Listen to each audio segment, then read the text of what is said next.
புனித அசிசி பிரான்சிஸின் பார்வையில் நாட்டை ஆளும் தலைவர்களும் பெரியவர்களும் மற்றும் ஞானிகளும்.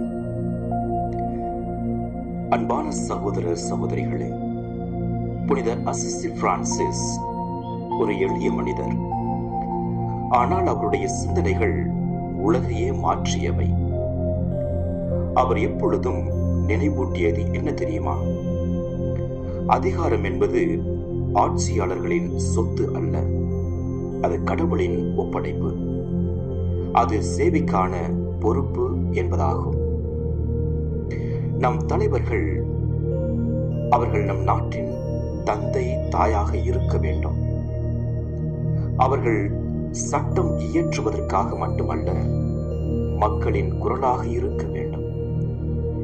ஏழைகளின் கண்ணீரை துடைக்க வேண்டும். பசியால் வாடுவோருக்காக சிந்திக்க வேண்டும். வேலை இழந்த இளைஞர்களுக்கு நம்பிக்கை அளிக்க வேண்டும். இதுதான் புனித அசிசி பிரான்சிஸின் கனவு ஆகும். அதே சமயம் நம் சமூகத்தில் பெரியவர்களும் முதியவர்களும் ஞானிகளும் இருக்கிறார்கள். இவர்களை புனித பிரான்சிஸ் மிகுந்த மரியாதையுடன் பார்த்தார்.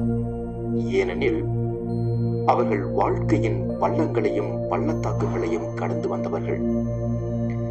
அவர்களின் அனுபவம் ஒரு புத்தகம், அவர்களின் சொற்கள் ஒரு விளக்கு, அவர்களின் அறிவுரை ஒரு வழிகாட்டும் சுடர் என்று புனித பிரான்சிஸ் அவர்கள் கூறுகின்றார்கள்.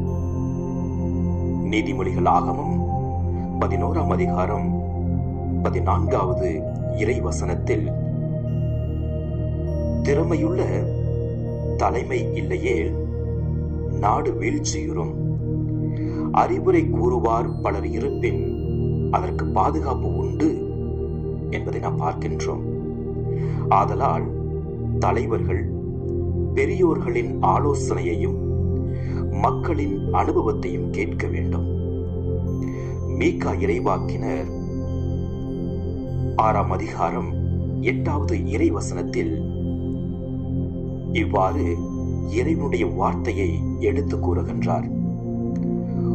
ஓ மானிடா, நேர்மையை கடைபிடித்தலையும் இரக்கம் கொள்வதையும் நாட்டத்தையும் உன் கடவுளுக்கு முன்பாக தாழ்ச்சியோடு நடந்து கொள்வதையும் தவிர வேறு எதை நான் உன்னிடம் கேட்கிறேன் என்று இறைவன் நம்மை பார்த்து கூறுவதை இறைவாக்கினர் அறிவிக்கின்றார்.